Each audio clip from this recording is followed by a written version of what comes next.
তো হ্যালো বন্ধুরা, চলে এসেছি নতুন একটা ব্লগে। আশা করি তোমরা খুবই ভালো আছো। সো আল্লাহর রহমতে আমিও খুবই ভালো আছি। তো আজকে চলে এসেছি আরও একটা নতুন ব্লগে। আজকে আমরা যেতে চলেছি কুলপি, দক্ষিণ 24 পরগনা। তো ওখানে আসছেন ভাঙড়ের বিধায়ক পীরজাদা নওশাদ সিদ্দিকী ভাইজান। আর আপনারা জানেন ভাইজান মানেই আবেগ, আর ভাইজান মানেই ভালোবাসা। তো সেই ভাইজানের ভালোবাসার টানে আজকে আমরা আবারও যেতে চলেছি। তো এই ব্লগটা কেমন হবে, আর এখনও যারা সাবস্ক্রাইব করোনি সাবস্ক্রাইব করো। তো চলো ওখানে গিয়ে কি হয় নয় আপনাদেরকে দেখাবো। তো চলো যাওয়া যাক। A few moments later.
এবং এলাকার নেতৃত্ব যারা সবাই মিলে ঐক্যবদ্ধ লড়াই করেছে বলে পুলিশ দ্রুত উদ্ধার করেছে। তবে আমি আপনাদের বলি, আমি একটা চ্যালেঞ্জ দিয়ে যাচ্ছি আপনাদের মাধ্যমে, মিডিয়ার মাধ্যমে, যে আর একবার বলুন আমাদের ফজিলা কাজীকে কি করেছিল, কিডন্যাপ করেছিল, করতে বলুন। কি বলতে বুঝতে পেরেছেন? আমি আবার বলছি করতে। তখন বলেছিলাম আমি সকালে আসবো, আমি কখন আসবো প্রমাণ আমি দিয়ে দেবো। আমি দেখছিলাম আমার নেতারা থেউরি হতে পেরেছে কি পারেনি, ওই জন্য বলেছিলাম সারা রাত তোমরা কি করো দেখি, সকালে আমি ঢুকবো। রাতি উদ্ধার করেছে। আপনার ফোন সমেত নিয়ে গেছিল না ফোন ছেড়ে গেছিল? আচ্ছা, ফোন রেখে দেখেছিল। আচ্ছা আচ্ছা, ঠিক আছে ঠিক আছে, সেগুলো সব হবে, কোর্টে সব। আস্তে আস্তে বাবু, আস্তে। বসে পড়ো, বসে পড়ো না বাবু, বসে পড়ো, বসে পড়ো, বসে পড়ো। হ্যাঁ, ওইগুলো সব জানি। বাচ্চাটাকেও ছাড়েনি, ওই বাচ্চাটারও শারীরিক অত্যাচার হয়েছে, ওকে মারধর করেছে। তবে আমি একটা কথা আপনাদের বলে যাচ্ছি, যে ব্যাটারা এই কাজের সাথে যুক্ত আছে আপনারা যদি ভুলে যান ভুলে যাবেন, আমি নওশাদ সিদ্দিকী কিন্তু তাদেরকে ছাড়বো না, বলে না। আপনারা ভুলে যেতে পারেন, কারণ আমাদের যে সেকশন গুলো আমরা কোর্ট থেকে গিয়ে অ্যাড করবো, ও ভাবছে ওর এমএলএ হতে পারে, ওর এমপি হতে পারে বলে সেকশন অ্যাড করবে না, কিন্তু পেনের খোঁচা দেওয়ার জন্য আমাদের অ্যাডভোকেটরা আছে। আইনি লড়াই হবে, সেকশন অ্যাড করবো, ছাড়বো না। ভাবতে পেরেছে এই দিকে এগিয়ে যেতে পারে। তাই যাদের আমি অনুরোধ করবো, পাড়ার যে সমস্ত লোকগুলো এই অন্যায়ের সাথে যুক্ত আছেন তাদেরকে বলবো যে আপনাদের দিয়ে এই অন্যায়গুলো করাচ্ছে, কই আপনার এমএলএ, আপনার এমপি এই অন্যায় করেছে, করবে তারা এসে এরকম করবে? আর তারা যদি এতই যুক্তি দেয়, যে যুক্তি দিয়ে থাকে তাদেরকে বলুন না আপনি গ্রামের সামনে এসে দাঁড়ান, বাকি কাজটা আমরা করবো, করবে মনে হয়? তারা জানে একবার যদি একবার স্টাম্প লেগে যায় ও জীবন আর তোলা যাবে না। তাই অনুরোধ করছি যে মাথা ঠান্ডা করে রাজনীতি করুন। দাদা দিদির জন্য আপনি আপনার পরিবারের লোকের সাথে বেইমানি করবেন, আপনার এলাকার লোকের সাথে বেইমানি করবেন, আপনার এলাকার মানুষকে কষ্ট দেবেন। কতটুকু 3-4 বছরের 4 বছরের বাচ্চাকে, 3 বছরের বাচ্চাটাকে আপনি তুলে কাছে তুলে কাঁচাল মারবেন, তাকে আক্রমণ করবেন। আপনার বাড়ির বোন, আপনার বাড়ির মেয়ে, তাকে মারধর করবেন, তাকে তুলে নিয়ে চলে যাবেন। কি আপনারা কোন পর্যায়ে পৌঁছেছেন? মানে চতুষ্পদ জানোয়ারের তো কত খারাপ জায়গায় চলে যাচ্ছেন তাহলে আপনারা। মানে যদি বলি তারাও লজ্জিত হবে। যদি বলি ওরা গরু ছাগলরা লজ্জিত হবে। গরু ছাগলের মতো মানবতা আছে, এদের মানবতাটা কারা শেষ করছে খুঁজতে হবে, এদের দোষ নয়। এদের মানবতা শেষ করলো কারা? যারা শেষ করলো দেখুন তারা অদৃশ্য আছে, তারা আর নেই পিকচারে। যাদের নামে এফআইআর হয়েছে, অভিযোগ দায়ের হয়েছে, তারা ধরা পড়ছে। আমরা তাদের কি ধরব? তোমার কি বলে মামলা করলে ওয়াকফ ট্রাইব্যুনাল যেটা অর্ডার দেবে সেটাকে চ্যালেঞ্জ করে আর কোনো জায়গায় যাওয়া যাবে না, তাহলে আমিও বলবো ভাই ওয়াকফ বোর্ড তুলে দিই। হিন্দু ভাই বলার আগে আমি বলবো, কিন্তু এটা কি সত্যি কথা? এ ধরনের দেশের আইন হতে পারে? সম্পূর্ণ মিথ্যাচার করছে। আমি জাস্ট একটা উদাহরণ দিলে আপনারা বুঝতে পারবেন। এই মুহূর্তে আমাদের পশ্চিমবাংলার কথা যদি বলি, ৭৬,০০০ বিঘা ওয়াকফ প্রপার্টি কি আছে? বেহাত হয়ে আছে, ওয়াকফ বোর্ডের কন্ট্রোলে নাই, অর্থাৎ তার আয়ত্তে নাই। জায়গা আছে, দলিল আছে, পর্চা আছে, সব আছে, কিন্তু দখলে নাই। কত বিঘা সম্পত্তি? প্রায় ৭৬,০০০ বিঘা সম্পত্তি। এবার বলুন, ওয়াকফ বোর্ড এতই শক্তিশালী, সে যদি এখানে দাঁড়িয়ে বলে এটা ওয়াকফের, তার হয়ে যাবে।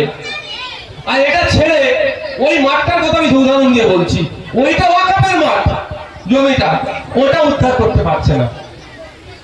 এত আমি পাওয়ারফুল, আমি আপনার পুকুরটার কাছে দাঁড়িয়ে যদি বলি ওটা ওয়াকফ মানে আমার হয়ে গেল, আমি দখল পেয়ে গেলাম, আর পাশের বাগানটা আমার অলরেডি আছে, আমি সেটাকে উদ্ধার করতে পারছি না, বেদখল হয়ে আছে। বুঝাতে পারছি কি ভাই? আমার নিজের ৭৫,০০০ বিঘা সম্পত্তি বেহাত হয়ে আছে, তৃণমূলের নেতারা লুটেপুটে খাচ্ছে আর অন্যরা লুটেপুটে খাচ্ছে, সেটাকে আমি উদ্ধার করতে পারছি না। আমি নতুন জায়গায় দাঁড়িয়ে বলছি এটা আমার, আমাকে দিয়ে দাও। এটা হতে পারে? বিশ্বাস করবেন কি? পশ্চিমবঙ্গের আইনসভার মধ্যে ঢুকানো দরকার আছে। তারা আর ওসিআইসি কে আছে? যে বাবার কথা শুনে ঢুকিয়েছে সেই বাবাকে বলবেন। যদি বিধানসভায় সেই বাবা হাজির থাকে যে নওশাদ সিদ্দিকী মমতা ব্যানার্জির সামনে ম্যাওয়াম করে, যে দূরে বলে মমতা ব্যানার্জি হ্যাঁ ওই শোনে, জিজ্ঞাসা করুন। যদি এমএলএ কথা শুনে সেকশন না দেয়, তাহলে জিজ্ঞাসা করবেন তাকে। ছাড়বো না আমি ভাই, আর এমন ভাবেই বলবো যাতে গায়ে ভালো করে লাগে। কেমন ভাবে বুঝতে পারছেন? এমন ভাবে বলবো যেন মমতা ব্যানার্জি যখন অপমানিত হয় তার দপ্তরের অফিসারের জন্য। মানে কেন বলুন তো? মানে তবে আমি অশ্লীল কোনো ভাষা বলবো না, শালীনতা বজায় রেখে এমন বলবো যাতে মমতা ব্যানার্জির যেন প্রচন্ড ভাবে কথাটি গায়ে লাগে। যত কথাটি গায়ে লাগবে এই চালানোর নেতাদের জন্য ওনাকে কথা শুনতে হবে। বুঝতে পারছেন? ক্ষোভটা কার উপরে পড়বে? যে এই অফিসার মনে করছে আমি সেকশন করে দেব, তার উপরে পড়বে। এটা মাথায় রাখুন। তাহলে দায়িত্বটা কোথায় দিতে হবে? বুঝতে পেরেছেন? কি করবে? আপনারা ভাবছেন পুলিশের বিরুদ্ধে এত বলছেন, কি করবে নাকি? ওনার ঘুষ নাই, এই ফজিলা কাছের মাইনে, ট্যাক্সের টাকা থেকে ওনার মাইনে হচ্ছে। ওনার ঘুষ নাই, এই ধনঞ্জয় বাবুর ট্যাক্সের টাকাতে ওনার মাইনে চলছে। এই ঘুষ নাই, এই বাবুর বলে মানুষের ট্যাক্সের টাকা থেকে ওনার মাইনে হচ্ছে। উনি যে খাকি ড্রেসটা পরে আছে, ওটাও এই ধনঞ্জয় বাবু এই ফজিলা কাজীদের ট্যাক্সের টাকা থেকে পরে আছে। উনি ভুলে যাচ্ছেন নাকি? আর যদি উনি ভুলে যায়, ওনাদেরকে আমাকে কি করতে হবে? তাহলে স্মরণ করিয়ে দিতে হবে। এই স্মরণ করার চেয়েছে আপনার ডিউটি কি? আমি শুধু ভাবছি নামটা কি বলুন না একবার। জাহাঙ্গীর বাবুর পরিবারের লোকজন হরিয়াটা নিশ্চিতভাবে দেখবে। আমি তাদের উদ্দেশ্যে বলছি, বাড়ি গেলে জিজ্ঞাসা করবেন কেমন দালাল হয়েছে। যে একটা মেয়েকে তুলে নিয়ে চলে যাবার পর যারা তুলে নিয়ে গেল তাদের আরেস্ট করা তো দূরের কথা, তাদের নামে যে সেকশন গুলো দিচ্ছে, যেগুলো একজন একটা পার্টি কেস বানাচ্ছে, আমি অনুরোধ করছি জাহাঙ্গীর বাবুর বাড়িকে বলবো, বাড়ির লোককে একবার জিজ্ঞাসা করবেন কত টাকা খেয়েছিলিস রে? আমরা করতে পারছি না, লজ্জিত আমরা। পুলিশ তো আমাদের বন্ধু, যে আমি করতে পারছি না, বাড়ির লোককে জিজ্ঞাসা করতে পারে আরে ক টাকা দিয়েছিল রে, তাই না? জাহাঙ্গীর বাবুর বাড়ি খবরটা করুন। শুধু অবাক হয়ে যাচ্ছে। আপনাদের কাছে অনুরোধ করব, এখানে প্রতিবাদ সভাতে উপস্থিত হয়েছে। আপনাদের বলে রাখি, আমার বোনকে আমরা উদ্ধার করেছি। আমাদের জেলা প্রেসিডেন্ট এসে বসেছিলেন, 24 ঘন্টা টাইম দিয়েছিলেন। সাথে সাথে এটা বলে রাখি, জেলা প্রেসিডেন্ট হয়তো এটা বলেনি, আমি শুনিয়ে রাখি। আমি জেলা প্রেসিডেন্টকে বলেছিলাম সকাল অবধি অপেক্ষা করব, না হলে নওশাদ সিদ্দিকী যাবে বাবুর মহলে, বলেছিলাম। কে আপনার থানার আইসিওসি আছে তাকে বলে দিচ্ছি এর জবাব। আমরা এই কদিন দেখবো যে যে সেকশন অ্যাড করার দরকার, আপনি দালালি করবেন, চাটুকারিতা করবেন, যা ইচ্ছা করুন। আপনার নেত্রী নয়, রাজ্যের মুখ্যমন্ত্রীকে আমি বিধানসভায় জবাব নেব। আমি বলবো আপনি এখানে সেকশন কম দেবেন, 294 লোকের সামনে আপনার মুখ্যমন্ত্রী আমার মুখ্যমন্ত্রীকে বলবো আপনার কি অপদার্থ অফিসার রেখেছে যে সেকশন সে জানে না। অপমানটা কোথায় করতে হবে, কোথায় বললে এই জাহাঙ্গীর না কিনা, এই জাহাঙ্গীর বাবুর ঠিক জায়গায় টাইট করলে মমতা ব্যানার্জি ছেড়ে নওশাদ সিদ্দিকী জানে। আপনি এখানকার চাটুকারি নেতার কথা শুনে সেকশন কমিয়ে দিচ্ছেন, দালালি করছেন। বড়বাবুকে বলছি আমি ঠিক জায়গায় আপনার কোথায় টাইট করতে হবে আমি ঠিক জানি। সেকশন তো অ্যাড করাবো কোর্টে গিয়ে, সেকশন তো অ্যাড করাবো, শুধু তাই নয় মামলা হবে। এই ভ্যাকেশন কাটুক না, আমার ফজিলা কাজী মামলা করবে যে থানায় নিয়ে এসে আমাকে কি বলানোর জন্য পেশার করানো হয়েছে, কি ভিডিও হয়েছে, এ মামলাও হবে। ছাড়বো না বেটাকে, ও জাহাঙ্গীর হোক আর জয়ন্ত হোক, আইনের বাইরে যে চলবে তাকে ছেড়ে কথা হবে না, সেটা আইনি লড়াই হবে।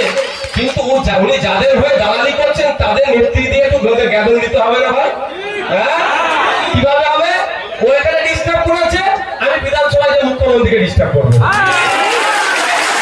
মুখ্যমন্ত্রীকে বলবো আপনার এই পদ ছেড়ে দেন, আপনি অপদার্থ, আপনি ব্যর্থ, আপনার থানার আইসি সেকশন জানেন না কোনটা কি সেকশন হয়।